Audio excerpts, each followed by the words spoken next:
Olivia, this looks juicy. I'm so excited for this show. I mean, it looked a lot of fun to do.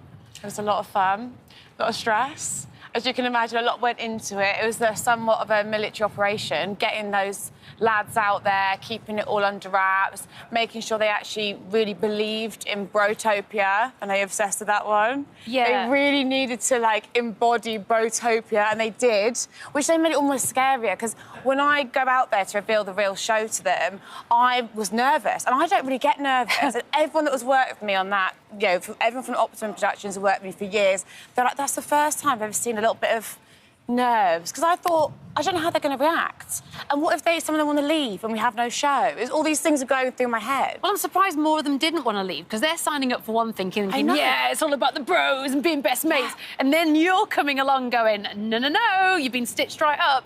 But before we go into that, it was quite clever how you made it convincing, because wasn't it your idea to get your mate Pete Wicks involved? It was. Just to seal the deal there. Well, we were in, like, late development meetings, and we were thinking of different ways to set up the fake show. Is it like an AI talking head, or does someone Zoom them from London or whatever? And I was like, I just feel that they're going to smell a rat. They need someone.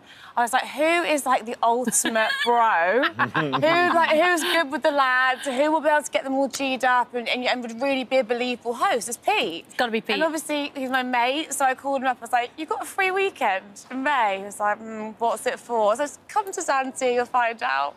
So you're over there, all the lads. They think they're basically on a working holiday, having a great old time.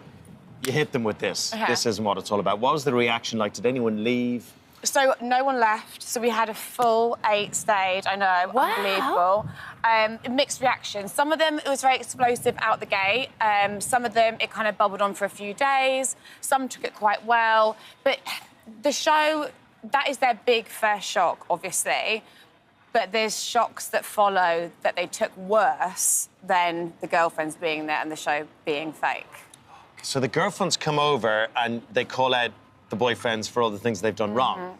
There's no running away from this. No, they're there. They're there to face it. And then, obviously, you know what it's like. You have to give people a cooling-off period. We can't make anyone stay. So it was a real thing of, like, are they genuinely going to re-consent to this new show? And we had a 24-hour period where all we had to do was sit and wait, but it was horrible, because I was like, we can pick up tomorrow and we've got no show.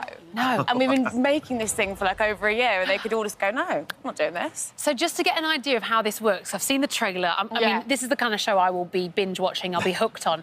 But did the girls get to spy on the lads first and watch them behaving when they thought it was just them and the boys, yeah? So there was a 24-hour period. They go on a night out on the strip, and the girls basically join them there undercover. Undercover? Undercover, Just like watching them in the club and stuff. Yeah. So they see what the boys are behaving like. And that's their boyfriends. It's not their exes, is it? No, it's all these couples are in committed current relationships. Some have been together 8 years, 2 years, a year, but the casting team are just phenomenal, and they've been, like, learning about these couples for over a year. So we really made sure we had proper foundations, proper history. We didn't want anyone coming on the show who didn't have a real relationship they wanted to fight for. And it's funny and it's shocking, but there's a lot of depth, and you can imagine it gets quite emotional quite quickly, because you're dealing with people's real lives and their real relationship. And they're seeing things that they will not want to see. I'm sure not everyone was well behaved. They weren't. And then for the boys, I think as well, it was a very exposing experience, because they see what their behaviour looks like, I think, and what that behaviour, the effect it has on the person they love, you know, and I think that's also quite a sobering educational journey for them. So it's a lot of fun, it's a lot of silliness, and they are really funny, this lot, and I laughed. I've watched every show 80 times already, and I still laugh out loud every time. What was the moment when the girlfriends revealed themselves and said, I've been watching you bad, bad boy? What was that moment like? You could hear, like, a pin drop. Yeah. It was like, just silent, and just sort of heads and hands, huffing and puffing from the boys. The girls were, like, some of them were really angry, obviously, from what they'd seen. And they're just staring, it's like that, blinking, and the boys are just trying not to get eye contact. They're looking everywhere, but at their girlfriends, looking at the floor. They're like, so yeah, very dramatic, very tense. As someone who's been the other side of a reality show, you know, you've done Love Island, and Only Way is Essex. Is it quite nice for you to be full circle and it's your show? Your name's on it. This is your baby. I mean, in terms of a career sort of journey, unbelievable. Like, it still doesn't feel real, incredible, so grateful. But then also, as the host, I feel like I have this special connection to the cast, because I know I didn't do this show, but I know what it feels like to be in a big cast show. You don't know what really to expect. You're putting full trust in a team of people you don't know.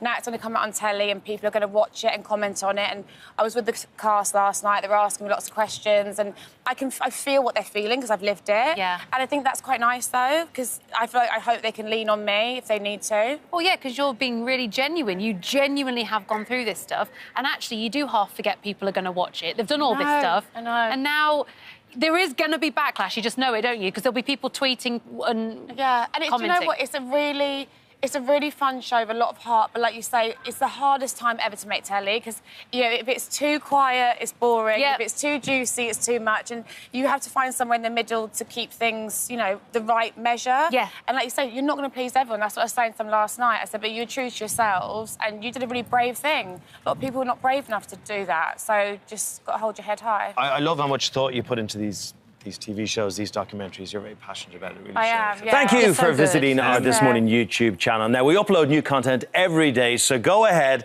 and hit that subscribe button so you don't miss out. And we'll see you in the morning. Hey, did you see And that? Jeff joins us now. Well, Jeff's been here all morning.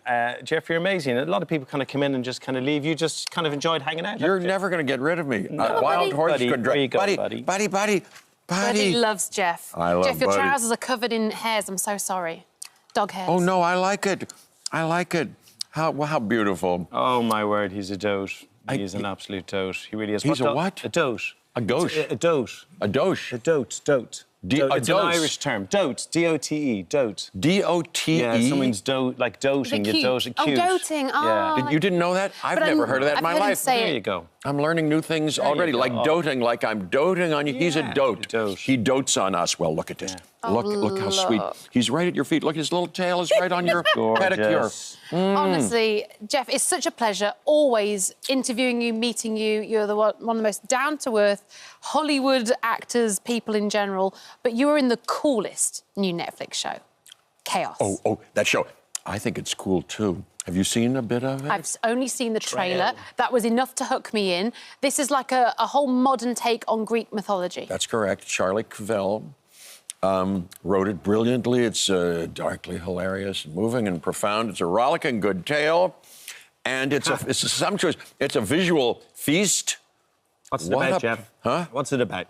Tell us Okay. what's it about. Do you know anything about the Greek myths? Yeah. Well, it takes several. I do. I mean, we're taught it at schools, and I think we're all a bit fascinated by Greek mythology. Yeah. But I don't know how much this dips into it. How much this is about that? Yeah. Well, Charlie writes about, we took several of the Greek mythological characters, Zeus, my wife, Hera, who's also my sister, from the original tale, my brother, king of the underworld, Got David Hades. Thewlis, Hades, that's right, Janet Mateer plays my wife, and it puts it into a modern setting and fills it out with human frailty and reality and naturalism. So my character is kind of a narcissistic, megalomaniacal, petty, paranoid, unhinged abuser of power. And then there are some women of power, of emerging power around me who go, you know, I think it's time for that guy to possibly take an exit. Buddy, Yeah, come Buddy here. did not like that description. I'm of your sorry, character. Buddy. Buddy, don't be let me scared. scare you. Only It's not only all acting. fun. Buddy, come here. So you know what I mean. So I like it very much. So it gets my highest recommendation. Wait till you see it. It comes out today. There's 8 6 episodes. Oh, 8. Yeah, you can watch it tonight when you go home or binge it this weekend. I like it. You know who else is in it? Billy Piper. Billy Piper, who we way. know and love. Oh, fantastic. Eddie Izzard. I've seen his one. Susie of Eddy. The Is Face. fantastic in it. So many people. It's So really great. what I loved about the way that your character seems so fun to play, doesn't he almost lose it over getting one wrinkle? Yes, that's what happens. I look in the mirror. I'm supposed to be immortal, never aging beyond whatever this is. But I look in the mirror. I go, what's going on? And I take it. I have a prophecy in my pocket, and I go, this is the end of the world. Something's going to happen, and hilarity ensues, and much drama. I love the style of it. but I mean, you are seriously cool in this. There's no togas. Coming from you, well, no hey. togas. No, it's modern. They put me in these track suits, you know, like a retired mafia guy or something. Yeah, you do look like a mafia sort of boss. Yeah, you know, hey, there you go. Wonderful. So, yeah, that's the story. Rebecca Hale did the costumes brilliantly. My own pal and cohort, Andrew Vitero, we contributed a thing or two, including this heirloom that was handed down to my wife from her father, from his people. It's a gold coin with Napoleon on it. He made it into a ring, gave it to her, and a couple of years ago, she said, I want you to have this, da-da-da-da. This came along, and I said, I think that might be Zeus. So dedicated to her and her family, I prominently show that ring here and there. Has that ring almost become a real key part of your character, like almost? It kind of was. It's funny how that can happen, isn't it? How that was just a little idea. That's right. That's exactly right. You guys are fantastic. I'm so happy to be with you. You've met his son, Quinn. Oh.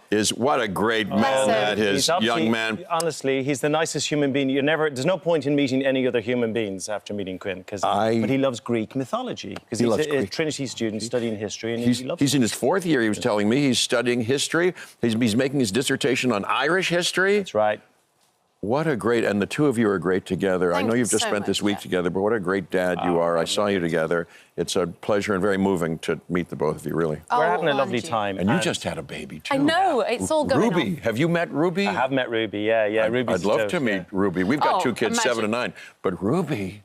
Oh, yeah. Do you know that Thelonious Monk song, Ruby, My Dear?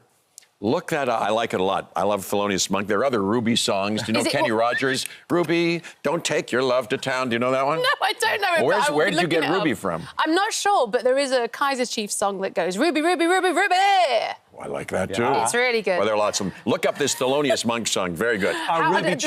Ruby Tuesday. Ruby Tuesday. No one's gonna hang the blame on you. Hey, there's the Irish. Yeah. Sing this. Oh, Danny boy. Oh, Danny boy, the light, the bells, the pipes are calling. What's happening? From glen to glen. Quinn, join us. We've all joined a cult, and we're very happy. You do not need to help us. I love it. Well, there's that Irish voice that I wish I only had a little part of it. We know you're a good singer. We know that you're in your jazz band and you do all this cool stuff, but you're also in Wicked with Ariana Grande. And Cynthia Erivo, and Jonathan Bailey, whose picture you have on your wall. Yes. They are fantastic. And Michelle Yeoh's in it. John M. Chu directs it. I think it's a special item. Yeah, because you were just about to finish. I know you were filming loads of it here in the UK, and then there was the writer's strike and all sorts of stuff happened, and you were like about a week out of finishing, weren't you? And it's just taken a while to get it finished. Yeah, that's correct. You know, during that last period, everybody had those kind of challenges. Oh, yeah, we finished it. It's 2 movies. Yeah, it's going to be out. Yeah. Some beautiful tunes as well in Wicked. I think so, too. Do you know any of them? Defying Gravity. Defying Gravity, but I try to sing it in the car, but it's the most unbelievable kind of West End tune. You know it? Yeah. I'm not going to sing it, Jeff, because Can you sing it, Jim? Can you hit the high note on it? No, you know. No. Yeah, no, I saw Idina Menzel, who's on your wall also, originally. No, it brings me to tears. That's very moving, that whole show. But wait till you hear the music for Chaos. You know who did the composing of this? No. Isabella Summers from Florence and the Machine. No way! Wow. Who I met at Chateau Marmont. She came up to me and said, I'm working on your show. Yeah. Very exciting, yeah. That is so incredible. Jurassic Park and Quinn, and I just adore Jurassic Park. And to celebrate the fact you're coming in today, Quinn and I took ourselves out to the Natural History Museum to look at the dinosaurs, and we had such a great time. And I bought you a little gift. What? A little tiny. Can I accept it? Tiny, You must. Yeah. Really? You must. Of course you can. I filled in all the relevant forms. Buddy thinks it's a treat. Stay, buddy. What's this? Wait. Buddy, stay. Buddy. It's a T-Rex egg. Yeah. It's a T-Rex egg. Not only that, Jeff, it's a hatching egg. You put that in water, in 24 hours, it says on the box, it must be true, you're going to have a full-size T-Rex in your house. Okay, I'm frightened and excited. Good. That's the best combination of things. Thank you very much. I will cherish this forever. You should. Talk to us about Jurassic Park, because it's such an iconic film. Your role is superb in it, and it stands the test of time so well, doesn't it? Thanks. Thanks. I'll tell you anything you want to know. You know, I've done 4 of them. The original one, Steven Spielberg directed. Second one. Hey, there's nothing in that bag anymore, buddy. Come here, buddy. So, you know, I'll tell you anything you want to know. Well, did you ever keep anything from any of the sets, any of the teeth, any of the claws? Do you know, I have 2 kids. I told you, Charlie and River. They just arrived here in London. They brought me oh no, that's a shark's tooth. Never mind. It's a shark's tooth. A necklace. They said, Dada, here's a thing with a tooth on it. Is it weird for them because they're old enough just to be watching those films now, right? I showed it to them. It was scary, but no, they pride themselves. 2 boys. We don't know. We're not scared. That's right. But no, they watched that. You know. Oh yeah, Dada, he's in that Jurassic Park. Are they into dinosaurs and stuff? Lots of kids are into dinosaurs. Yeah. And grown-ups. You're right. We never grow out of it, do we? Fascinating. They really are. Dinosaurs are, right? You like dinosaurs? Who doesn't love dinosaurs? Do you have a favourite dinosaur, Jeff? Let's see. Well, that was a velociraptor you did there. Velociraptor. Oh, yes. Yeah. Well, now it's my favorite is the T-Rex. Of course. Because they say, he is the one. Well, look, we're so excited, aren't we? Life for you is LA and Tuscany. You're living in a beautiful part of Italy. We stay in a beautiful part of Italy here and there, and you've been around there. Yes. Do you speak Italian? No. I say prego like I do and then say nothing else. Prego. I think that's you're welcome. You're welcome. Grazie. If I say grazie, you say prego. Prego. Prego. Thank you. Yeah, I love it. Have you been to Italy? No, I've been to Rome, but I've not done any of the sort of other places. So, I mean, very touristy areas. But what a place to bring up kids as well. I mean, wonderful, because are they multilingual at this stage? Yes, they speak French because they're in this French school, and they speak Italian now. They speak 3 languages. That's amazing, isn't it? How about Quinn? Does he speak... Quinn. I went to all the kind shot square. There he is. He speaks a little bit of Irish, Quinn. A little bit... We're mortifying you at the moment, Quinn. How many languages have you got, Quinn? None. 2. We've got to work on that. Spanish. Quinn, sprechen Sie Deutsch? No. 9. Ja, ein bisschen. Parlez-vous français? No. Poor Quinn. Bit of Irish. But I'll bet he sings up a storm. When Irish eyes are smiling, Quinn, Chartelvie. Poor Quinny. Jeff. This is his worst nightmare. You know the first thing he said to me? What? I'll make a boat and sail away. Lucky Charms. I have to hug him. Come here, Quinn. Oh, babe, He's reading I'm so sorry to do this to you today. Look at that. First day of the studio, and he's met Jeff Goldblum. He's been the embarrassed by Dad. I mean, I love it. Oh, look at that. Thank you, Quinn. I love that, Jeff, Quinn. we never want you to leave, but we're so excited about your new show, Chaos. Yes, ma'am. Is on Netflix. You can binge it tonight. That's right. 8 episodes, 8 hours. Oh, boy. Pure bliss, pure fashion, pure soundtrack, everything. It's all in there. I think so. I think so. We know so. Thank you so much, Jeff. Lovely seeing you. Lovely seeing you. What a lovely time we've had. Thank you so much. Thank you very much. Thank you for visiting our This Morning YouTube channel. Now, we upload new content every day, so go ahead and hit that subscribe button so you don't miss out. And we'll see you in the morning. Look carefully at any of the world's biggest stars or politicians or anything like that. Just a few steps behind them, around them, in front of them, just circling them carefully. You'll find a man or a woman tasked with keeping them safe. Yes. Now, British-born Nina Hobson is one of the most respected close protection bodyguards in the world, with a CV that is incredible. It includes prime ministers, pop stars, you name it. Yeah. Unbelievable. And Nina is here. You've taken a bit of time out to come and join us on the sofa. Good to see you. There's so much to talk about. I wonder how you got into it and who you've protected. But just one thing we were talking about this morning, the attempted assassination on Donald Trump. Right. And in the front of shot, there was a female protection officer, and then the head of the CIA was a female as well. And the sexist abuse they got, and a lot of mid-America going, why are women in this role, this important role? And it was shocking to hear it, and that kind of prejudice exists out there. What was your view on all that? Oh, I mean, anytime there's a woman in a man's world, that's the kind of grief that you get. You know, I'm sure it was the women's fault that he got shot. I'm sure it was the women's fault that he survived. So, to me, I mean, I've grown up in a man's world. I've only ever worked with men, whether it's been in the police or in close protection or the security that I working now. So I'm not surprised at all to hear those kind of things. But to me, those women were doing their job and they did it incredibly well. And it's about time that there were more women in security because we're really good at it. Well, it's not just all about being some big, burly beefcake, is it? No. It's strategy, it's everything, right? Yeah, correct. And, you know, in America, it's very much, I call them the Hollywood bodyguards, and they have a purpose and a place, and, you know, they're 6'9" and that's fine most of the time. But sometimes if you are just that person and you are not really 100% sure what to do when it goes wrong, and it sometimes does, then that's when you've got a problem, and you need to have somebody who's trained and knows what they're doing. From getting a celebrity in and out of a car, you know, you go, how do you do that? Well, you've got to get them out without paparazzi getting in the other side. You know, just the little things that as a trained person we understand, whereas a big guy doesn't necessarily. Yeah, it's all right being muscle, but you also just need a bit of, you know, forward planning. I bet you're thinking 10 steps ahead all the time, Always. right? Yeah. Yeah. Yeah, you need brains to get Bono out of a pub, right?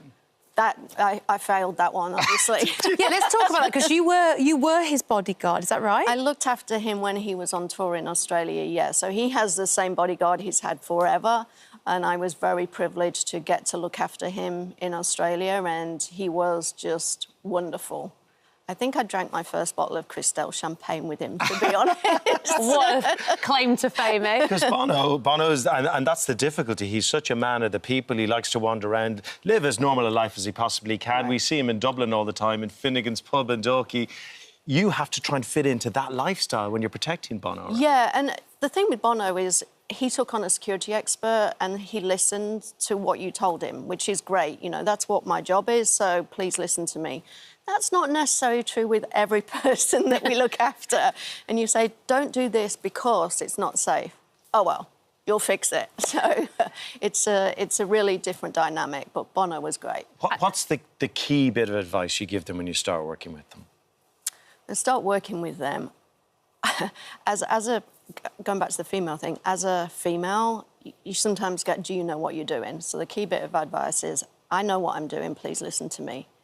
And if you think, even to the client, if you think there's a problem, tell me, because we can fix it rather than try and navigate it after the event. So we have a very, very tight relationship with who we look after. Well, the thing is, you have years of experience, and this started, you know, on the British police force, right? Right. And then talk us through that journey then. So you started as just a beat cop, how they call it. Yeah, beat Bobby. Back in the day when I had to have a handbag and heels. Oh, there you are there, like.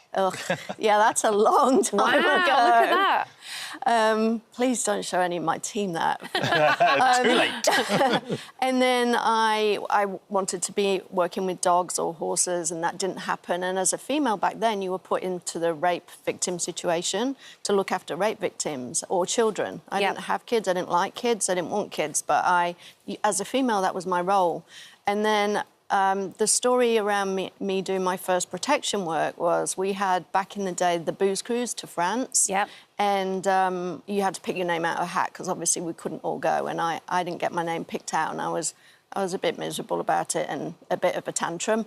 And so my boss said, well, how about you do this tomorrow? And didn't know what the job was or anything. You need to be at this place at 5 a.m. And this place just happened to be looking after Margaret Thatcher. Wow. And so that was fun. That was worth missing the booze cruise. Wow. And so that was kind of my first feeling of close protection work.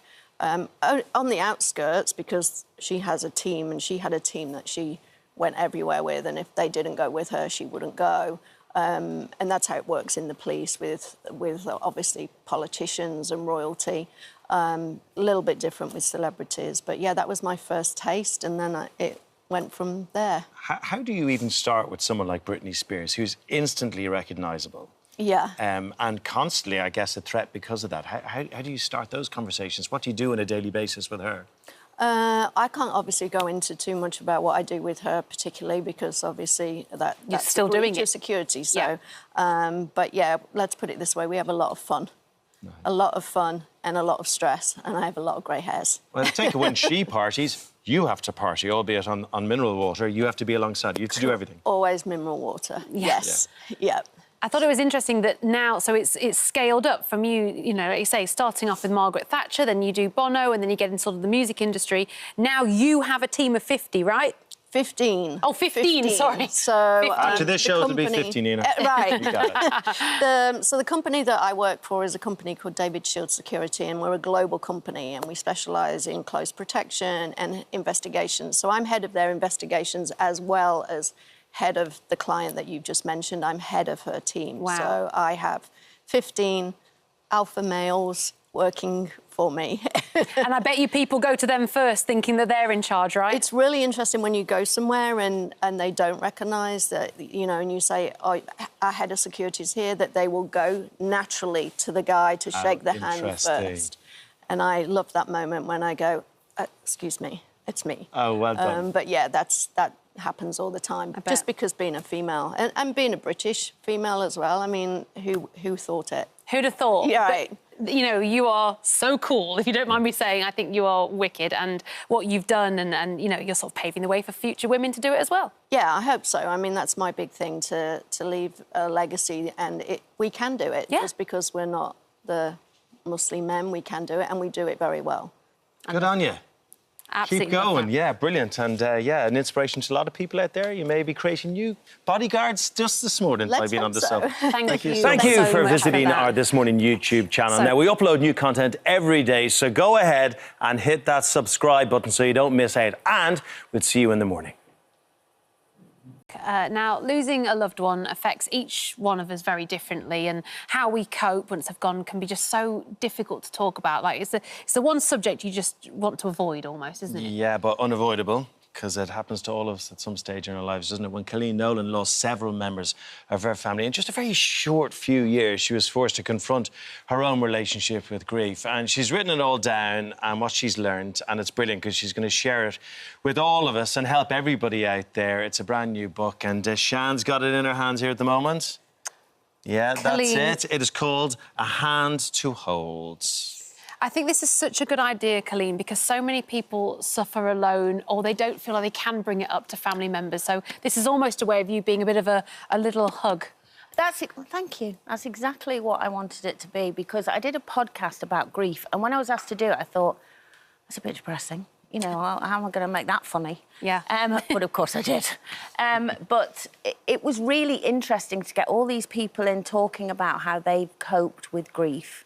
How they've then since gone on to talk about funerals. And like you said, it's just a topic that everyone's terrified of, and yet it's something we all have in common. Whether we like it or not, well, hopefully not for many, many years, it's coming to us all. And we need to be open about it, you know, because people grieve. The thing I noticed as well is people grieve so differently. I never met two people that grieve the same. And everyone's wondering is this right? Should I feel like this? How do I get out of bed in the morning? How do I carry on with life? And a lot of people, like you said, don't have anyone to talk to. You know, I come from a very big Irish family, so I'm very lucky that we all surround each other in our grief. And again, we all grieve differently. And I just wanted it to be a book that somebody, God forbid, they're going through it, or they know someone else who's going through it, or they don't know how to deal with someone who's going through it. That's the other thing. You know, we've had people cross the street because they don't know what to say to us. When we lost Bernie, and my sister Linda, when she lost her husband, you know, friends she'd known years, she never heard from again because they didn't know what to say. And it kind of takes you down that path of knowing what to say. And it's better to say something than nothing. So there's loads of helplines in there. From specialist people at the back. There's lovely poetry in there. Yes, some of it's sad, but also some of it is funny. You know, the stories that I got about what people want for their funerals, we were crying, laughing, or what had happened at funerals and how they laughed. And it doesn't all have to be doom and gloom. There's nothing quite like an Irish funeral, though, is there? Well, what I learned about Irish funerals. Honestly. Wow, I've never actually been to a proper Irish funeral. Oh, really? Yeah, well, I'll bring you along to one. No! Is it one of those where everybody just gets involved almost? No, but the body's in the lounge. The night before, yeah. The night before, It's open. we put the body out in their home or the funeral home, and then everybody comes along. Yeah. And it's really weird because you end up kind of with the hand on them going, "How's work anyway? How's life?" Looking over the... It becomes so normalised Yeah, I and guess. casual, and then you tell funny stories over the bod. I know it sounds really weird. I remember my dad, we were hiding cans of Guinness and chocolate in the coffin before the priest put the lid on. I mean, Stop it. But what it does do is it kind of...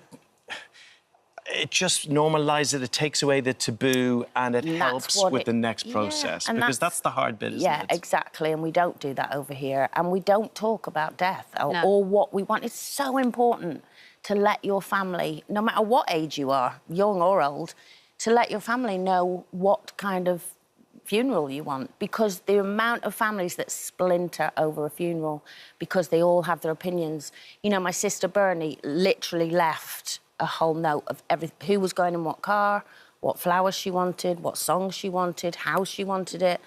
And honestly, on the day, which is so stressful enough, it was so lovely for all of us to know that we couldn't argue, because that's what Bernie wanted. And that's when it brought it home to me of how important it is. Didn't she say to you, you can cry, but for 2 weeks? 2 weeks. And then you get over 2 it. weeks. She said, cry for 2 weeks a lot, because I deserve it. And then I want you to get up and carry on with it. You see, that's so good, isn't it? It is, because, you know, 2 weeks down the line, I still didn't want to get up. I didn't want to do anything, to be honest. Yeah, but there was a lot of...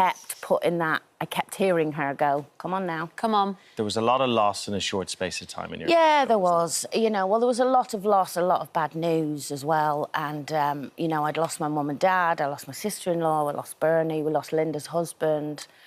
My auntie then passed not so long ago. So there has been a lot of loss. But Bernie's talk to me is the one that's pushed me through all of it, because you do have to carry on. And you know what? You can be fine for 6 months. That's the thing about grief. You're fine for 6 months, and then out of the blue, it hits you again. There's no time. There's no right or wrong way of doing it. And I think this book hopefully helps people. There's a very weird 6-month hit after the person passes. Yeah. And everyone goes through 6, 7 months, and whoosh. Yeah, you think you're fine, and then one thing sets you off. Do you reckon there's also a lot of guilt attached to sort of not So moving on, but you know what I'm saying? Like, oh, well, I can't have a holiday, I can't laugh, I can't look happy. So much guilt, and that's the thing that came across in the podcast. They'd all grieve differently, but the one thing they had in common was this element of guilt. Yeah. Did I do enough? I didn't get to say goodbye properly. I should have done this. And now I'm going on holiday, or I've met someone. Yeah. You know, even it could be 6 months, a year, 2 years, but whenever it is, they feel guilty about moving on. And that, it's covered in the book as well. What's the biggest learning? The biggest learning for me? I guess that life has to go on, and it does go on. And in actual fact, this is terrible, none of it matters. None of this matters. Do you know what I mean? I used to get so stressed and down about things. Now I go, I bet Bernie wishes she was here getting down about her tax bill or her next job, and it puts everything into perspective, and now I grasp each day whenever that I can. And I'm not scared to say no anymore. If I don't want to do something, I go, no. Yeah, life is too short. It's too short. Do what you want to do. Yeah. And you've got your girls around you. You know, you've been with the Loose Women girls who've helped you through most of your life, haven't they? They're my surrogate sisters, all of them. They've got me through everything in my life. If we don't plug this book one more time, we'll be in terrible trouble. Well, There you go. We'll be going Please, to an your book, Irish funeral. Untold, is out tomorrow. Thank you so much. Thank you for having me. Thank you for visiting our This Morning YouTube channel. We upload new content every day, so go ahead, hit that subscribe button. You don't want to miss out, and we'll see you in the morning. Now, this story is honestly so shocking.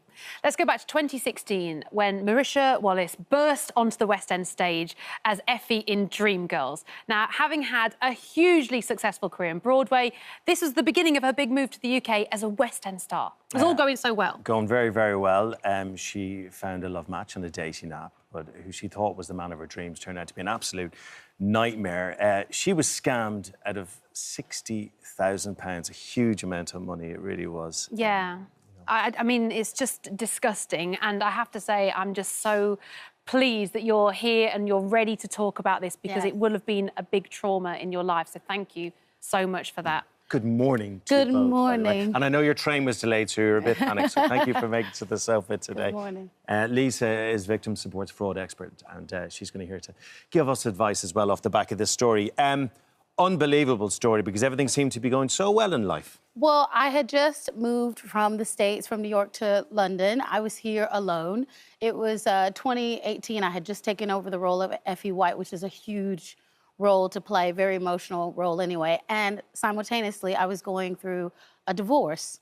So I was vulnerable, I was alone, and then I thought, you know what, I'm gonna try to put myself out there. Yeah. I'm gonna go on Bumble, on this dating app. And I meet this guy, and we go on a date, and everything is great, and we're just being friends. He was very supportive of me during this, like, really hard time, and he was like a friend and someone to listen to, and he told me he was into finance. Mm-hmm. And I, at the time, had been saving money for a really, really long time because I wanted to buy my mom a house. Oh. And so I was like, instead of leaving that money just sitting in my account, I wanted to invest it in some kind of high-yield interest or some kind of way to make money off the money that I had saved. And he was like, well, I'm an investment, so I'll help you. And I was like, great. And then, you know, you're building this trust. And he says, I'll send you to an account manager that I know.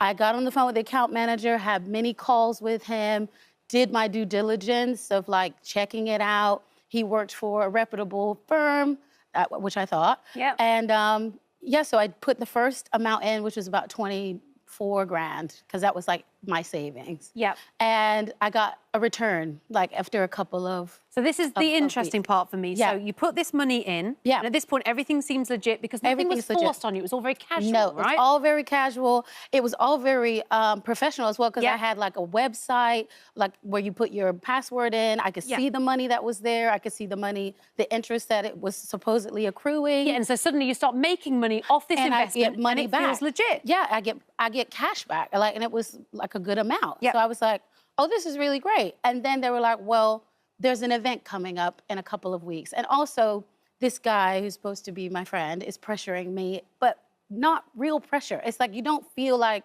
it's pressure because he's like, well, I just put in more money this week and then I got more money out. And they were like, well, there's an event coming up. If you put money in the next 2 weeks, more money into the account, you'll get a higher return because the interest rates are going to go up. So you were sort of given this urgency of, you know, stock market's looking good or whatever they were sort of saying to you. Yeah. Probably best to invest now. It felt like they were, you know, supporting you in a good decision. Yeah, and I thought, oh, this, because I'm a very trusting person. If someone says they're going to help me, I just am like, okay, great. I did my research online. Yeah. I thought, and the person is sitting in front of you. It's not like it is today where everything is online. Yeah. This man is sitting in my home. Yeah. He's talking to me like... You've had dinner with him? I've had dinner with him. Like, we've had conversations. I'm thinking, it's fine. Then I invest more money, and we get it up to, like, 60 grand is what it was the final amount. And then a couple of days later, because up to this point, anytime I called the account manager, he was right on it. Yep. Like, I'll respond. And then I was on the set of Aladdin. This is crazy. My first film I've ever done. Aww. I was so excited. I was working with Guy Ritchie, and I was in the trailer getting ready, and I texted him on a whim, because I just had this, like, whim. I was like, I had a bad feeling. I texted, and no one responded. Oh. And I called, and no one responded. And I kept calling, and no one responded. And then the runner came to get me out of my trailer. And I was literally like, I was crying. I was like, it's a scam. Like, I knew in that moment. You knew there and then? I knew instantly that it was wrong. It's a feeling. It was a feeling. Yeah. So I did the shoot the whole day. I did a show that night.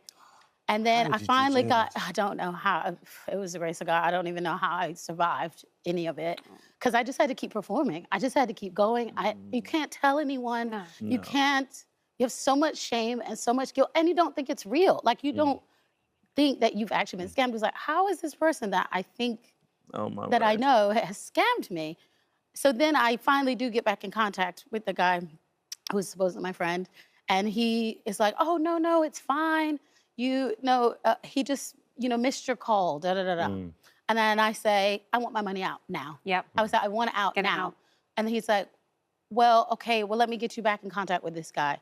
And then I just had to play it cool for like a couple of days so I could cipher him for more information, because I knew it was gone, but I had to pretend like it was okay. So then I went complete detective, and I was online all night long going through like, who is this company? So then I finally called the company that he was with, and then They Realised told the me whole thing's he wasn't bogus. real. Yeah. He had a different name. The account manager was actually his brother. And you contacted the police, but then I went to the police. I had recorded conversations. I had texts. I had phone calls. I had all of the information and nothing. They said there's nothing we can do. The difficulty here, and Lisa and Marisha talks about, you know, being embarrassed by it. But the fact is, these scamsters are really, really good at scamming people. She shouldn't be. And I saw you kind of shaking your head there. You've heard these stories before. Well, It's all too unfortunately. common. Yeah, I mean, the figures are that fraud is 40% of, you know, crime in this country now, and Marisha's experience, sadly, is not an isolated one. So she's taken a great deal of courage and resilience to come here today to speak about it. And we do want to reassure people that it's never your fault. You have been manipulated, so fraudsters have massive resources. They are working sometimes on their own or in organised criminal gangs, but they will be trying to harvest information from you, trying to mould themselves into your perfect partner. Yeah. So this is happening today, and you bravely came on today, and thank you so much, because you are going to help people. Yeah. As you speak, you're helping I wanted people. to do it because I know someone is being scammed right now. So let's put an end to that right now, Lisa. Tell us what people have to do. What should they look out for? What are the red flags? OK, so red flags are things like excessive flattery, early declarations of love, so something that we call love bombing. So they will really hone in on you and try to establish that bond of trust quite early. They will also try to isolate you from others because they want no one else to break the spell that they are trying to put you under. Obviously, never give money to anybody, never accept money into your account because unwittingly you could become a money mule. There's so many implications that unwittingly, you know, you could be coerced by that fraudster into doing something criminal yourself. And if you're meeting through a dating app, stay on that secure messaging service for as long as possible because they will try to take you off that platform. And I would say, speak to friends and family. You know, say that you've met somebody new. It's that other person looking in that might say, hang on a minute, Lisa, that doesn't feel quite right. Yeah. Shall we check that person out? Yeah. Any doubts, do something about it. Yes. Absolutely. Thank you for coming in and telling your story. Honestly, it's really important. I know it took a lot of courage. It's taken a long time to get here, but I just want people to know there's hope. Yeah. That you don't have to suffer alone. That now I'm in a really amazing relationship. I just bought my mom the house. Yes. Yes. Come on. That I wanted to buy her, and like, if you had told me that during that time, I would have never believed you that I could do it. You are an inspiration. And I did it. There is hope, and I hope just people can see that. For Marisha, she shouldn't have had to cope alone. So victim support, if you search for our services, we will be there to help you. Yes. Come to us. So victim support, any red flags, get in touch. Thank you both so much. You've helped a lot of people. It's an incredible story, isn't it? Yes. Do get in touch with the right people if you're affected. Thank you for visiting our This Morning YouTube channel. We upload new content every day, so go ahead, hit that subscribe button. You don't want to miss out, and we'll see you in the morning. Last year, our next guest was living out her dream as a professional dancer on Strictly. She'd married the love of her life and was hoping to start a family. Yes, but then after discovering a lump in her breast, everything completely changed. And Amy Dowden's world was torn apart when Tess revealed that she had breast cancer at only 32 years old. I mean, it's just everyone's nightmare, isn't it? Young as well. However, after enduring grueling treatment and rounds of chemotherapy, Amy was given the incredible news, and I'm delighted. We're talking about feel-goods on a bank holiday. This really is that she is now cancer-free. Oh, congratulations. Look, today she's going to share her journey in her new memoir. It's called Dancing in the Rain. We are thrilled to have you on the sofa with us, Amy, and your story is just so inspirational. So thank you for sharing it as well first. Oh, no, thank you for having me. It's been quite a whirlwind of the last 18 months. And actually yesterday, my family came and watched me dance for the first time since. Oh. So, and then tonight, the documentary coming out. It just feels like, it's a lot of emotions at the moment. How are you? Yeah, I'm doing really well, thank you. So I still have my monthly injection. Yep. And will do for the next 5 years. But at the moment, my tests are good, everything's positive.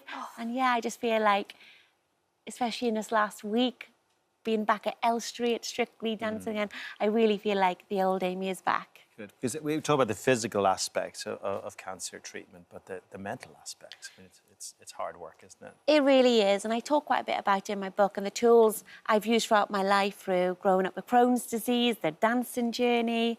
Yeah, it is tough. and sometimes I think it's harder than the physical side of things. And what was really tough last year was watching my best friends dancing on Strictly, and I just wanted to be there with them. I knew when, you know, the warm-up songs are going on, what it's like walking down the stairs. And yeah, so it was really, really tough. And also you forget the impact it has on your loved ones as well during a cancer diagnosis. It's really tough. I feel like you've had such a long journey and a hard journey, and I do appreciate that you've shared a lot of this on social and you know, on telly as well.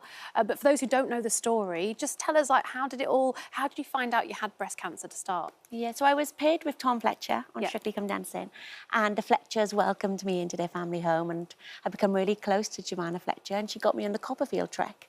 And whilst I was there, I was like, hang on, I'm a bit of a hypocrite.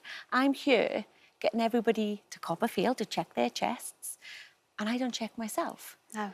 And then a few months later, unfortunately, I found a lump. So really, Strictly kind of saved my life by pairing me with Tom Fletcher, because had I not been checking, I wouldn't be sat here right now. But it was the day before I went on my honeymoon I found it. Oh, and I still went on my honeymoon. And then I went to the GP straight afterwards. And did you tell your other half? No, there's no way he would have been on that honeymoon. He would have just been in panic. And I knew in my head, I just had this gut feeling. People often say that. How quickly does everything happen once you've been diagnosed? So once you've been diagnosed, then there's more tests, and it's when you're in limbo, to be honest with you. And I talk about it in the book about, you know, you just feel lost, you're unsure.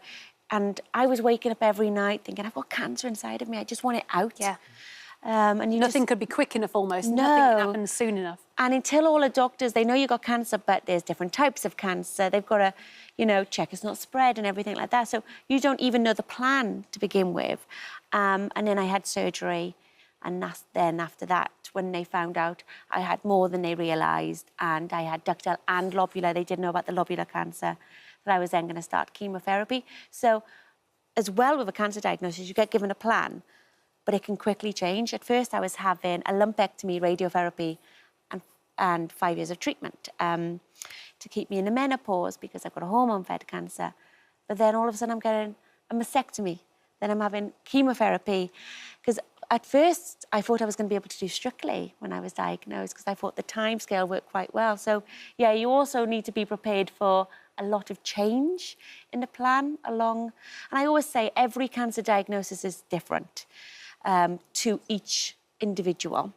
And to bear that in mind for everybody. And the doctors who saved my life, the incredible nurses on the Sheldon unit, you know, they go above and beyond, and I'm forever grateful for giving me another shot at life. Because you were quite nervous, weren't you, about the chemo? Yeah. And you were thinking, no, I'm not doing it because that will ruin other things in my life. Yeah. And was it a family member that sort of persuaded you? So it was my friend, one of my best friends, Jenny, who'd just been through breast cancer herself and had chemotherapy, and she kind of pushed me through the doors on that first day, and she kept saying, look at me now, 2 years later, look at my hair, you know, you've seen it. But also I saw what she had to go through, which was so tough. Yeah. Yeah, she was a rock.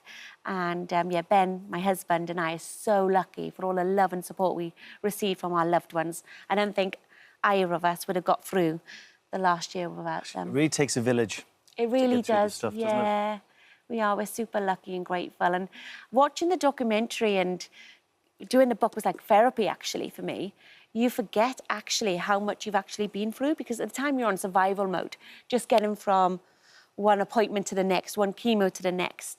And yeah, and watching it back and doing the book, you're like, did I really go through all that? It's kind of surreal. Well, I bet it is, because it will all just be a blur. It's all just happened, doesn't it? And you just had to take in all this new information. So the documentary is tonight, 8 o'clock on BBC One. Yes. Let's have a little look at this, because it's honestly such an emotional journey.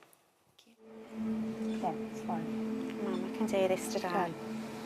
Honestly, the first one's the worst, and then you know what to expect, and it's fine.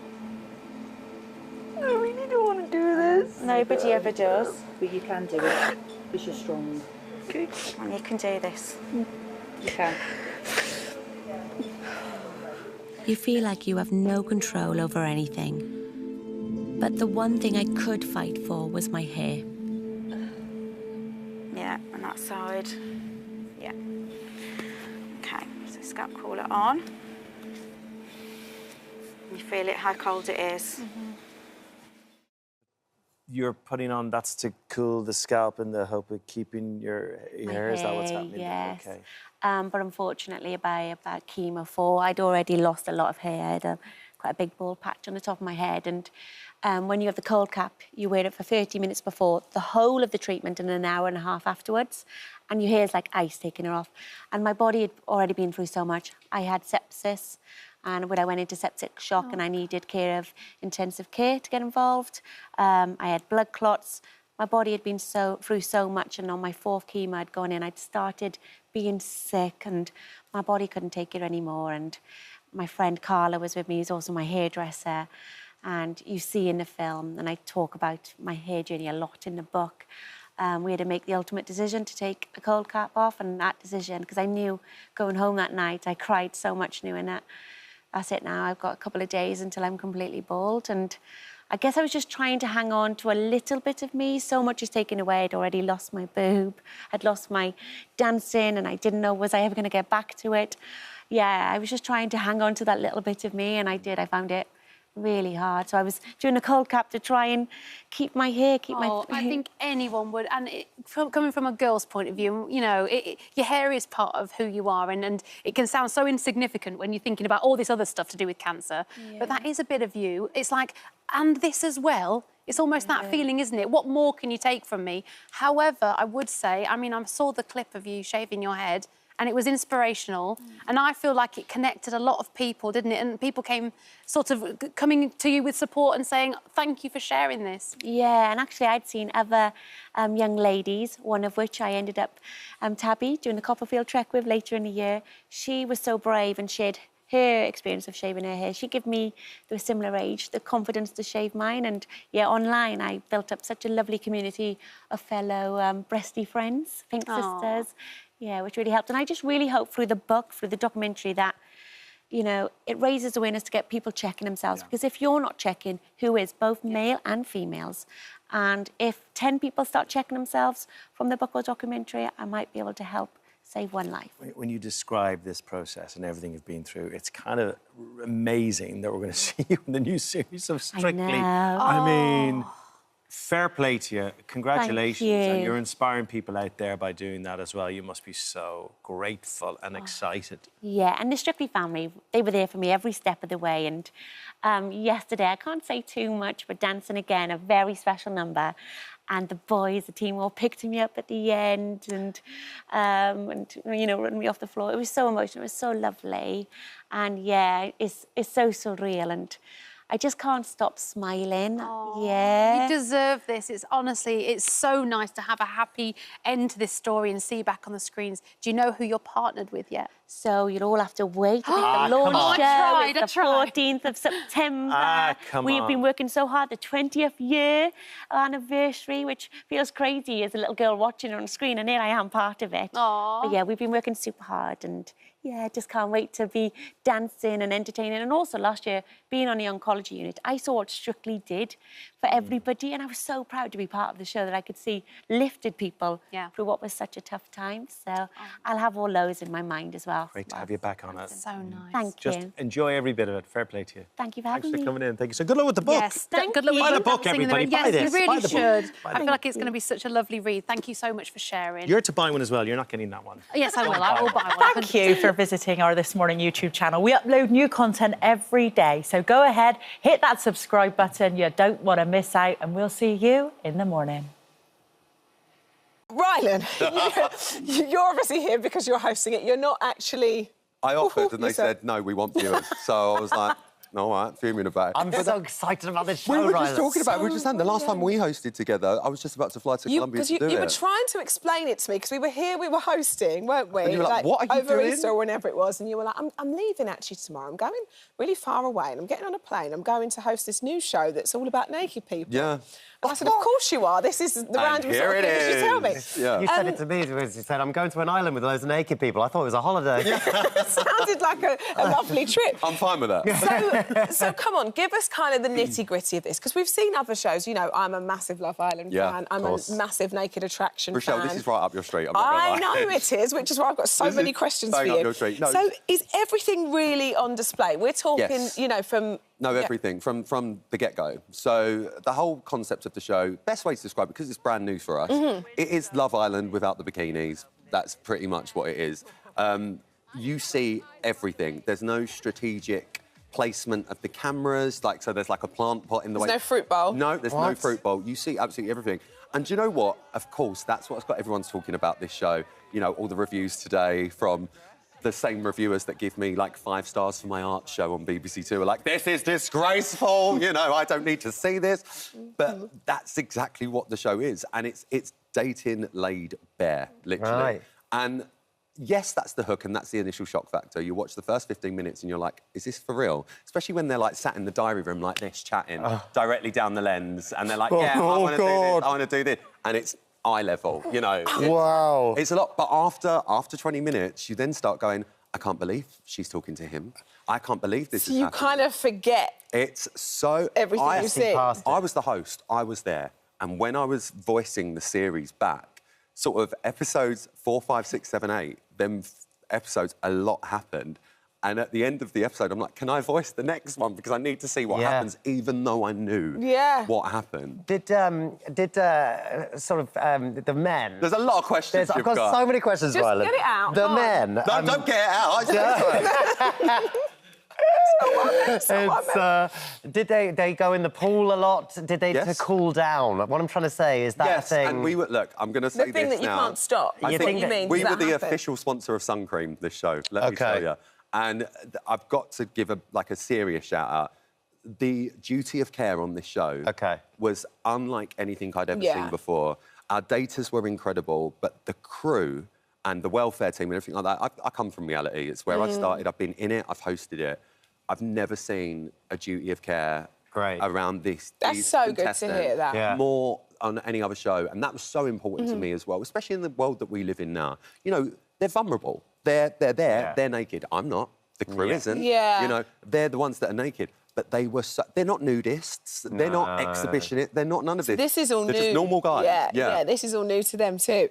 I mean, as with these shows that, you know, that I love very much, there are always some sort of bombshells or plot twists or, you know, something. Yeah, there is. Can we expect that? Oh, a lot. I mean, lucky I'm wearing sleeves because I've got a lot up them. There is a lot of twists and turns along the way. And what's great about it is you have no idea and they have no idea what the end goal is. No one knows, how does someone win? How does the format play out? We do, you don't. And that's what keeps you going. And nor do they. So no one really knows what they're, they don't know. what they're playing for. We filmed this back, I think it was February we filmed this. There are people still together from the show. Oh. And you know, like when people come out of Love Island, you can be quite cynical and go, well, they're just doing it for the brand deals. These guys haven't been known for the past 6, 7 months, but they've been together. They're still together. So I know it's worked. And actually, what happens throughout the show, 90% of it wouldn't have happened if they weren't naked. So that experiment side of it all really works out. That's what I quite like about the reality shows that do feel like they're harking back to that original sort of experiment nature of Big Brother. Exactly, and I'm pure Big Brother. You know me, I'm like a purist. Let's not meddle, let's not let this happen. And I'm very much like that on the shows that I work on now. And I'm lucky that I'm in a position that I can say, I don't want this happening. And Dating Naked is very much like that. We let it run. Because you lose the magic, don't you? When everyone knows what to expect, you lose the magic. And that's the thing that we love about it. This format, they don't know it. So when it comes down to the end, which I'm trying so careful not to give anything away, something happens where they then go, oh, I wasn't expecting that. Danny Minogue wasn't expecting that at all. And that's when you know it's genuine. Yeah. So like, oh, OK, they didn't know this. Right, so talk, because I'm just trying to visualise, right? You see everything, Rochelle. I'm trying to visualise from your... I understand that you can see now, and trust me, the team, Chelsea, who's on today, was up all night making sure the right bits were blurred. Yeah, not missed thanks, anything. Chelsea. So I know there was a lot to blur. Shout out to Chelsea. Big up. However, for you, first day on the job, so you go, and when you were with me before and you were discussing this and you didn't know what to expect... How do you prepare yourself as a host, knowing that, OK, I've got to kind of really not be juvenile now and not mess around because this is, look them in the eye, where do I look? And almost forget what is happening? Well, listen, I'm quite an honest person. I'm going to look. Yeah. You're going to look watching it. Everyone's going to look, because that's human nature. We've all got it, right? All underneath our clothes, we've all got bodies, yeah? The first thing I did when I walked in, you see in the episode, but you don't see this part, I walk in and I'm like, welcome daters, let's see if we can find love. And there's like a challenge straight away. They have to say who they like the most and couple up, right? At that point, one of the camera guys was like, we need to stop for a second. They're getting too much sun flare on one of the cameras. So like a 30-second, everyone's silent, just moving the camera. They're all in front of me naked. It's the first time I've been in front of them. And I just went, I need to get this out of the way now. And I looked them in the eye and I just went... and I scoured, and they did exactly what everyone in this room's just done. They laughed, and from that moment on, it was fine. We had break so the much, ice a bit, haven't you? We had so much intimacy training, everything, like talking about the duty of care. And things like, you know, we've worked on these shows. When someone gets eliminated or something like that, I want to give them a cuddle. I'm like, can I do that? And they're like, no. If they go to cuddle you and you're fine with that. So it's all of that. After that moment, I'd walk into the villa, they'd be like, Rylan, jumping on me, like... And it was just very normal. When I saw them in clothes at the end, after the series, it was weirder for me. I wouldn't imagine you would wear that dress, babe. I think that was your style. That plays part of the series as well. Yeah, I can imagine. Because imagine you're dating someone that you love and then they're the most horrendous dresser and you just don't know. And it says a lot about your personality, doesn't it? The sort of things that you like, you know. You're removing that whole layer. It's so interesting. So many things happen on the series. And look, there's going to be a lot of people out there, I've had it already. Oh, why are you lowering yourself to this? You know, you've got a good career. I think one of the reviews today said I need a new agent. Hi, guys. But honestly, I'm so proud of it. And after that initial 10 minutes of going, oh, my goodness, you're going to be hooked. I know you are all real. I know. Listen, I'm not even pretending. I'm going to watch this. And one thing that I said as well, I wanted to drop the whole series, but you can't do that. So 2 episodes drop every Friday on Paramount+. So the first 2 eps are out. But that's just enough for me. Yeah. You know, life's busy. I can watch... I've probably got about 2 episodes in me a week of something. And he's gone international. It's launched in Australia and Canada today as well. Wow. So I'm off. See you later. Is this something that you could watch with your mum, Linda? Linda's watched it. Is Linda watching? Linda's watched it weeks ago when I was voicing it, because I obviously get the link sent through. Oh, I love it. Well, you can imagine. I think one of her words were, why does that look like that? And I just went, it's been a while, Lynn, don't worry. Yeah.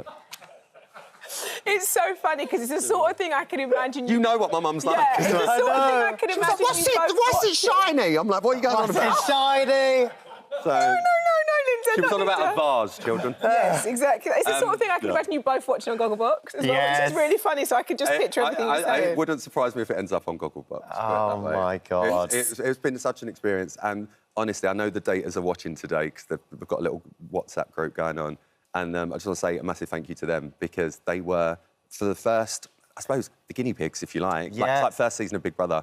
For them, they were so incredible. And so brave. And brave. So brave. But so honest. Literally putting it all out there. Literally bearing all. It was incredible. Yes, hi, daters, if you're watching. Yes, we love you. Hello. They are so good. Thank you. Good luck with it. I cannot wait. You know who's going to love it? I can't wait. Thank you for visiting our This Morning YouTube channel. We upload new content every day, so go ahead, hit that subscribe button. You don't want to miss out, and we'll see you in the morning. To say that Sir Brian May joins us right now. Brian, why are the badgers being culled? Tell us a little bit about it. They're being culled because they are under suspicion of spreading bovine TB, a horrible disease in cattle. I've always doubted it from 20 years ago, I suppose, and I always wanted to find out what the truth was, because you're talking about, as you said, 250,000 badgers that have been killed. And countless cows, of course, have been taken out because the disease is actually out of control still after all this time. And in some ways, that tells you how effective the badger cull is. In other words, not effective. But we set out, it's not just about me, the documentaries, you can probably already see. A lot of farmers speaking about their problems and their heartaches. A lot of mental health in farmers. It's a terrible thing for farmers and their families to be dealing with. But I'm there in the beginning to try and save the badgers. And, of course, once you get into it, you realise you have to save the farmers as well. Because the common enemy is TB. Yeah. That's what we're fighting. Yeah. So for the first... And when we came into it, me and Anne, my lovely CEO of Save Me, we came into... Everyone was shouting at each other, like the animal people were shouting at the farmers are protesting about the animal people, stopping them solving their problems. So what we did was we tried to bring the two sides together, which had never been done before. Let's find out the truth. So it's me and Anne, and it's a wonderful farmer in Devon called Robert Reed. We went to his farm and we've collaborated with him the last 10 years or so. And it's been amazing. The stuff I've learned is beyond belief. And his incredible vet, Dick Sibley, a very gifted man, we started from the very bottom. We didn't make any assumptions. We said, let's try this, let's do the experiment. Robert Reed's farm had been down for 6 years, which means he can't trade. His animals are dying. Every time they come and do the skin test on his herd, he loses animals. They go off to the slaughter. It's heartbreaking. Yeah. So he came in with us. He resisted the temptation to cull his badgers. He actually paid the culling company, but he said, you're not coming on my land, I'm doing this a different way. And together, this DAcampo team, it's DAcampo Farm in Devon, we turned his farm from a chronically infected herd into a TB-free zone. He got his TB-free certificate after 3 years. That's incredible. And it's a long story. You'll see it in the documentary, but a lot of stuff happens because he then sits there and he's got a certificate to say he's TB-free, but he knows, because we've used enhanced testing, he knows that the herd is actually not free of TB. It's still in there somewhere hiding, because that's what TB does. But unfortunately, he wasn't allowed to carry on with the testing that we were doing once he's got the TB-free certificate, which is nonsense, really. That's one of the things we want to see changed. It's so emotional, and you can see it. You get a sense of that by watching the clips, that it is obviously really emotional. Highly emotional. You've always had such an affinity with animals. Yeah. You always have. But why are you so passionate about this? Why are you so passionate about badgers? I guess it's the injustice. You know, a lot of animals are abused for various reasons. And I think as a race, as a human race, we abuse animals terribly. And I've always thought that. I've always thought we have the wrong relationship with the creatures with which we share this planet. But when it's something which is so wanton, you're talking about thousands of animals being killed, and the result is nothing. I mean, I suspected this in the beginning, but you'll see in the documentary, we now have so much evidence to show that the badgers are not to blame anyway. Yeah. So they've been culling them in some places for years and years. I've talked to farmers out there who said, look, we've killed all our badgers here. There's no more badgers to kill. And the problem is as bad as it's ever been. So what does that tell you? So there's lots of little clues along the way. The other clue, I'm talking too much, really. No, you're not. I want you to see the documentary. That's what you're here for. Great. But I'll tell you, the thing which woke us up was we managed to clear up the herd, like I told you. And we did it without killing any badgers. We were supposed to vaccinate the badgers. That was our part of the deal. Robert and his vet clear up the herd. We clear up the badgers all around. Right. At the end of the 4 years, 3 years, whatever, the herd was clear. Completely healthy cattle herd. But the badgers were still infected. Now, if the myth is true, the badgers should have been reinfecting the cows, but they didn't. Right. So that immediately tells you the badgers have nothing to do with it in this case. Do you know what it is that is spreading the TB if it's not the badgers? Is there anything you suspect on that side of things? We have it. It's going to sound very big-headed, but we think we cracked it. We have seen what the routes of transmission of the disease really are. They're within the herd. They're within the slurry. Slurry is poo, you know, and the cows generally, in many cases, in the mornings particularly, are paddling around in their own poo. So if one cow has got the disease, they've all got it. Right. So that's one of the routes of transmission. We've seen transmission from mother to baby. That's another route of transmission. And we've seen people bringing in infected animals to an otherwise clean herd. And they'll say, look, this is a closed herd. It's clean, nothing can get in. But we brought a bull in to breed. Right. And you go, oh, and was the bull tested? Yeah, the bull was tested, but by the skin test, which we know actually is only about 50% effective.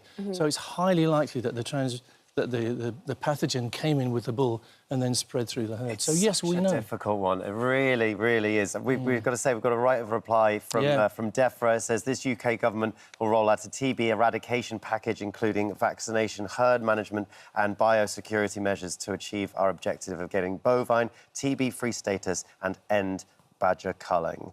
And we've got one from the Farmers Union as well that says the programme ignores all the independent peer-reviewed science. We can't put into words the emotional, mental strain that bovine TB puts on farming families and the impact that it has on their cattle and their businesses. We have a joint ambition with the government to be TB-free in England by 2038. Interesting. Do I get the right to reply? No, probably not. You're here. You're here. All I can say is, you know, watch the documentary do. and you'll see if we ignore anything. You know, and we're very much concerned with the farmers. You know, Robert's become one of our best friends now, and we do anything for him. And I think, you know, he's now the same as we converged. We came in with completely different views of the subject. Rob was like, the bloody badgers are doing this, you know. Now he's like, don't talk to me about badgers. Talk to me about what we're doing in the herd to clear this up. So it's spreading, and here's a lot of other farmers are coming around. I mean, the farmers kind of didn't like me in the beginning because who am I? You know, I'm a rock star. What the hell do I know about it? But now they know that I'm serious, and they know that we have new evidence. And your passion. And your passion. We have a passion, but we have evidence that the badgers are not to blame. We have evidence that we can find proper ways to clean up these herds and get rid of TB forever. It's just good to get everyone on the same page, essentially. Yeah. That's all we want. We want to get people discussing. There's a problem to be solved. That was our thing, yeah. You're not ready to give up sort of being a rock star completely and go for farming yet, right? Well, we kind of became farmers. It's a strange thing, and that was quite hard to explain to some of our friends in the animal community. See, it's hard for Robert to explain why he's talking to rock stars and whatever. It's hard for me to explain to some people why I'm on a dairy farm at all, but we're there to find the truth. And we found it beyond our wildest dreams. We found where the problems are. And when you know what you're dealing with, if you know your enemy, you can defeat him. Absolutely that.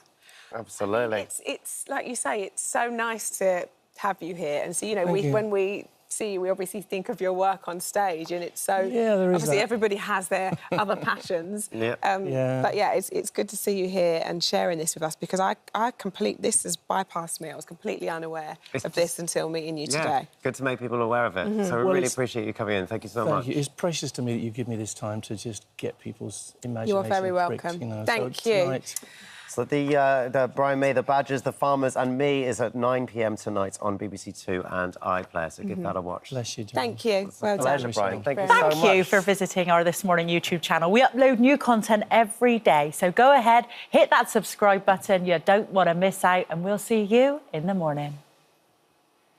Now, just 15 years ago, KSI, better known to his friends and family as JJ, started posting videos on YouTube from his childhood bedroom. Now, fast forward to 2024, and he's now shot to global stardom after becoming one of the UK's biggest online influencers. Yes, over the past 15 years, KSI has gained 40 million followers online, faced some of the biggest UK names in boxing in the ring, carved out a music career that's seen his song climb to the top of the charts, not to mention he co-founded the fastest-selling beverage of all time. He's so lazy. Should we put that in there? such a lazy guy. Yes, it is fair to say that KSI is well and truly in his prime. Oh, nice. Thank you very much. He now joins us on This Morning. Thank you so much for being here. Thank you for having me. Good morning. It's lovely to have you. All of this stuff, boxing, music, YouTube, like business owner, and it's just so madly busy. But you're here to talk about you're performing in Dublin. It's going to be a huge show in Dublin. Yes. What's going on? So I have a sold-out show in Dublin. So I was actually meant to be boxing, but I managed to injure myself, believe it or not, from punching. So I managed to, like, ruin my tendon, dorsal hood. So doctor's just been looking at it. So I was like, you know, I don't want to just leave my audience empty-handed. I don't want to just peace out and go on holiday. So I decided, you know what? I'm going to be as involved as I can with the event, and I'm going to be performing instead. So I'm going to be literally at the beginning and at the end just performing my heart out. Right. Just, like nothing ever done before. So you're sort of making it a big concert as well as boxing in between. So I won't be boxing. There'll be other people boxing. There's actually a pro or ex-pro footballer who's fighting on the card, Danny Simpson. Yeah. And he's fighting Danny Aarons, who is a streamer / YouTuber. He's also big in his own right. Right, so this is a full show. Yeah, a full-on show, and there's so many, like, fights going on, and then I'm going to be performing as well. And in between, I'm going to be commentating as well. So I'm going to be really involved. He's going to need the holiday after. Now he can't box, he's just going to be very tired. I mean, it's incredible, really, when we talk about, you know, it all started from your childhood bedroom. Yeah. You've now sold out one of Ireland's biggest arenas. Yeah. But just kind of, I suppose, in a timescale, 5 years ago, I suppose you were kind of struggling to fill those smaller venues. Yeah, I remember when I, you know, started out and I had like 10 people watching me be like, yeah, KSI. And like, if you were a fly on the wall, you'd find it hilarious that I was still putting my heart out, you know, bouncing around, going crazy, even for 10 people, 5 people, 15 people. And, you know, I just kept going. I just realized, like, you know, I enjoy doing it. It's my passion. So I'm not going to let, you know, people say what they see online being like, oh, you've got, like, no one watching you.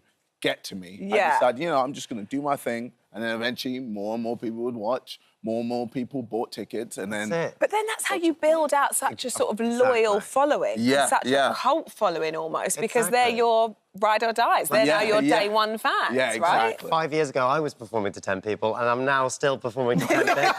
So it's... Well, we are a bit more than 10. We're friends now, so it's now 11.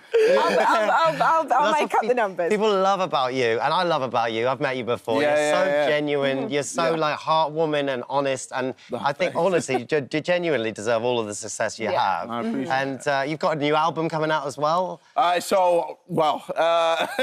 was about to have an album, and then it unfortunately got leaked. So, yeah, so it's quite annoying. But I've turned the whole album? Yeah. Oh, okay. Kind of, yeah. So it got to the point where I was like, all right, I'm going to turn this negative into a positive, and I'm going to just look at all the music that, you know, that was going to come out, and then be really, really, like... Like streamline it almost. Streamline it with, like, what I want to pick, what I want to do. And essentially now I'm thinking maybe I might just release an EP. Right, okay. Something, but, you know... The positive is nobody leaks songs that they don't want to hear. That's it. Yes, you know, right? Yeah. And there's a lot of songs that I didn't want people to hear. And I wanted, you know, people to... But they want it. Enjoy it. But they want it. But that's why I want to use that to my advantage and just go, OK, cool, let me just work on more music, you know, get back in the studio, because I feel like I've been doing a lot of boxing. And now I'm able to really just, you know, find my love for music again and then use that to my advantage to bring out even more better music. And I think hopefully next year, you know, I will be able to release a proper album and, you know, make it. Well, you know they're going to be ready for it. Exactly. You know they're going to be ready. If you don't know who leaked it, we've got a criminologist on the show. Oh, really? Yes. You might be able to find out. Please. We'll get to the bottom of it for you. Exactly that. Leave that with David Wilson. Let's take it back to 2009. You started your YouTube channel. Like, would you ever have foreseen it becoming like, so ridiculously huge? No, not at all. Like, you know, I remember when, you know, in around 2009, this was around the time when I was doing my A-levels and I failed. I flopped it.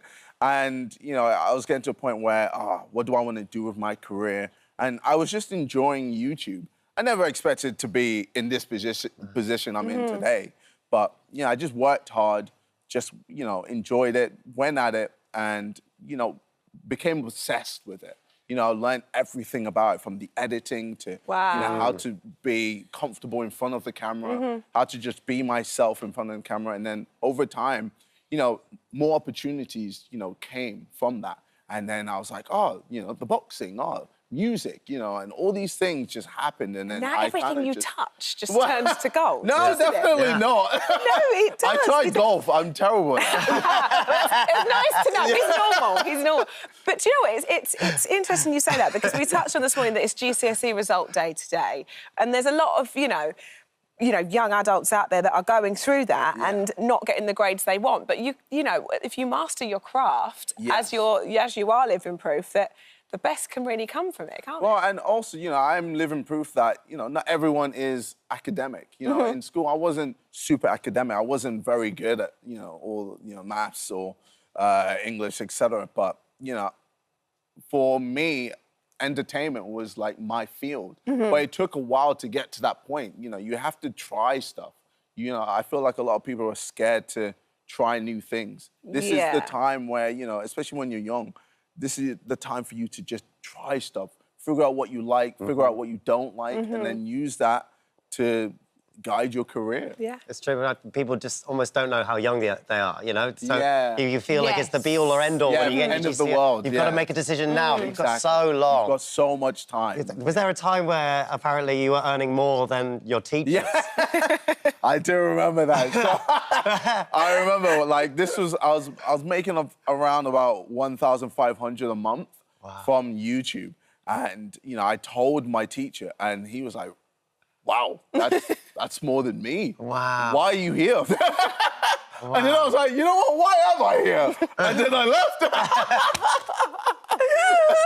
And then I was like, all right, YouTube, 100%, let's go. I mean, you've just done incredibly well, and it's so lovely to see. You're like flourishing in everything you do. No, I appreciate it. It's an absolute pleasure. So people want to come. Is the arena sold out? Yeah, it's sold out. It's going to be. If you want to come, you come. Yeah. You can watch it on DAZN though. Yes. It's a pay-per-view. Enjoy it. It's going to be a lot of fun. There we go. Love that. Thank you so much. Thanks, Good Jamie. luck. Thank you for visiting our This Morning YouTube channel. We upload new content every day, so go ahead, hit that subscribe button. You don't want to miss out, and we'll see you in the morning. You are the queen indeed, and Leanne Rhymes joins us now. It's incredible to see you. We're all so excited that you're here. The Voice UK is such a huge show for us here, isn't it? Yeah. And we've seen so many different changes over the years. How's it going? Oh my God. Have you settled in? Oh yeah, we had a blast. I mean, I'm the only woman on the panel. The boys were very kind. Yeah, we had the best time. We really did. I loved coming to work every day. Each and every one of them so sweet. And the talent on the show is insane. Yeah. Like, so good over here. I mean, you've been in this business for, it's like 30 years or something, Yeah, isn't it? It's yeah. crazy. It must be a brilliant coach. 42 next week. Oh, no. So, and I signed my record deal when I was 11, so you do the math there. It's been around for a long time. You look incredible. You've been using your SPF. Yes, I've been using my SPF. Yeah, you're a good advert for SPF, that's for sure. I always think about this with coaches on The Voice, because you see so many talented singers, and you know the standard of The Voice is like up here, isn't it? It's incredible. What makes you turn? Oh gosh, I mean, there's obviously what I love about the show is that, you know, in a world where everything's about image, like we're really going off of talent and the voice, and so, you know, it's really, for me, it's all about feeling. There's great singers that can hit notes, and yes, you want your singers to, you know, be able to have, you know, great facility with their voice, but there's an extra something when someone can give you the chills or make you cry, like to just the communication of what someone's singing is so important. Yeah. And that to me is where the magic happens. Oh, it's incredible. Is it fun being in those big seats? I love it. Is it fun? It's so very powerful. And I just press it all the time so I could spin. Right? I know. I was afraid I was going to get dizzy because they go quite fast. Is it competitive with the other judges, or? Yeah, I think with this panel, it's kind of like underlying. Right. It's not like overtly competitive, but of course, I mean, we're all competitive. We're in this business. Like, you have to have a sense of that, you know, in a lot of ways. But we just had a lot of fun together. I mean, some of the pitches you'll see, like, we get kind of crazy with our pitches sometimes. There was some singing that happened during the pitches. Like, we try to do everything, pull out all the stops.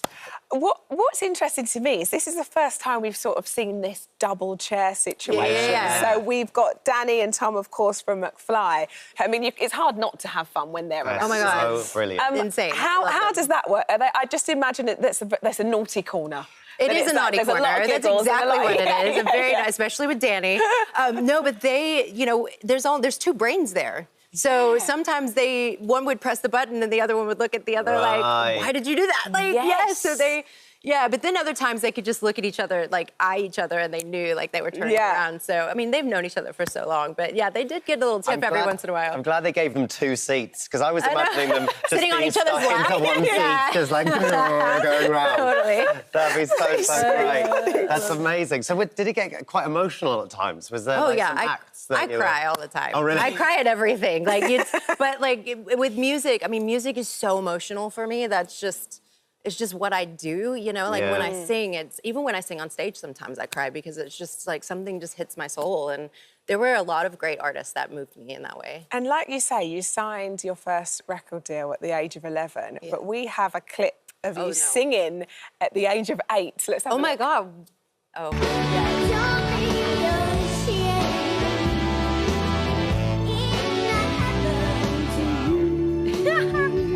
Look at that hair.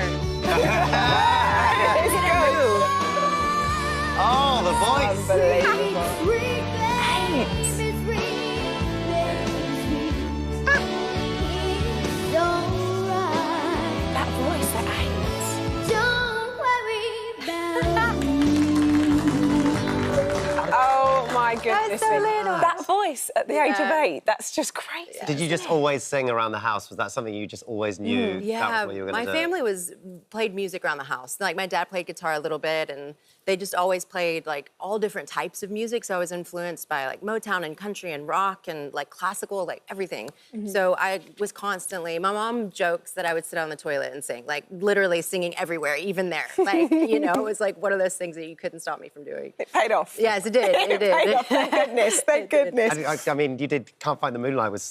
You were like only 17 or something when you did that, Yeah, right? yeah, I was 17, dancing on bars at 17. I mean, only in the what a movies. film, Only in the movies. What a film! It was so It's good. just so brilliant. So iconic. It really is. People, I mean, this has been decades now. People like love the song. It doesn't get old. The film doesn't get old. The song doesn't get old. It's just like, and also that fashion, by the way, is back, isn't it? It In a is. big way. Y2K. You need It's to dig back out those in. outfits I know. again. I have that outfit still. Get it out. And it fits. Yes. So Yes. I need it.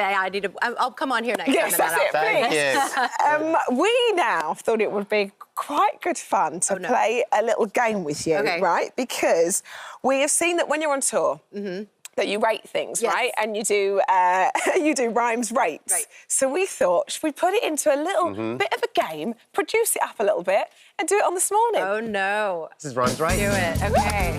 Like it?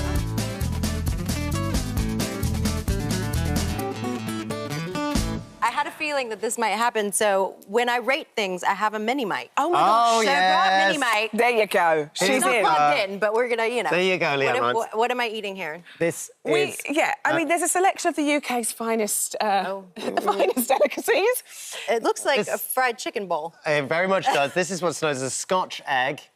Going right in. I love that. She's straight in. Straight in. It's a bit dry. It's a bit... I'm glad you say this, because I always say Scotch eggs are dry. I feel like this maybe needs to be warm. Yeah, hang on. Can we just give us some more? Yes, sorry. I'm sorry. I'll trade you. We'll trade you. So, yeah, I mean, I don't imagine the rate's going to be very good on the Scotch egg. How's the rate on that one? I mean, I'm going to give it like a 4. Yeah, I feel like we just gave her sand to eat. Yeah, that was really dry. From one dry thing to the most dry snack that ever existed. Wait, what is this? Pork scratchings. Oh, no. Is this where you tell us you're a vegan? Not a vegan, but... This is like a real pub snack. Like, you'd have like a pint and No. It's quite chewy. No, this is not hard. for you. Okay. This is not how I saw our interview with Leanne Rhymes going. No. Okay, this is an absolutely classic. Well, you can look. See, by the way, I'm gonna give those pork things like a 1. Okay. It's in this is mug. bovril. Now, I think this is quite divisive, guys. Beef It's paste? bovril. What is wrong with you people? I don't know. It's bovril. Oh, I don't think I can even do that. I can only It's also apologise. very early. I'm sorry. What we're thinking? That's like just watered down beef. Yeah. I mean, basically what it is, right? That should be on the I'm advert. sure my face is looking lovely. Yeah. Okay. That's not gonna. Should we do sweet treats? Yes, she wants this this is the last Give me a one, chip Leanne. or something sweet. I promise this is nice. There you go. Okay. This is a tea cake. It's a Scottish classic, this one. Oh, very nice. Let's see. The Tunnock's tea cake. Hopefully this one will be ending... It's nothing that complements a cup of bovril more. Yeah. We got pork, an egg, beef, and then some sweets. What are we thinking? Okay, I'm gonna give this a 7. Okay, well, there we go. We finished well. I like the little, like, cookie-ish thing at the bottom. Yes. Yes. Oh. Yes, thank you for finishing strong. And we should point out, you wouldn't normally do it in this order. Yes, no, I was going to say, that was quite the mix of things. Quite the experience. Wow. Yes. Oh, I think we've blown our first time meeting the rhymes. There you go. You won't have to eat until the afternoon now. Thank you so much for joining us. Thank you. Thanks for Apologies. having me. No, it's all good. It's genuinely an I still absolute smell pleasure. that beef, like, it's like wafting over here. It's strong in here. I'll let you know. You will smell it on your own breath until at least 8 o'clock this evening. And we should say that The Voice starts on the 1st of August, is that right? The 31st of August. Yes. There we Hi, go, everyone. ITV. Just wanted to say thank you for visiting our This Morning YouTube channel. Now, listen, we upload new content every day, so go ahead and hit that subscribe button so you don't miss out. And we'll see you in the morning.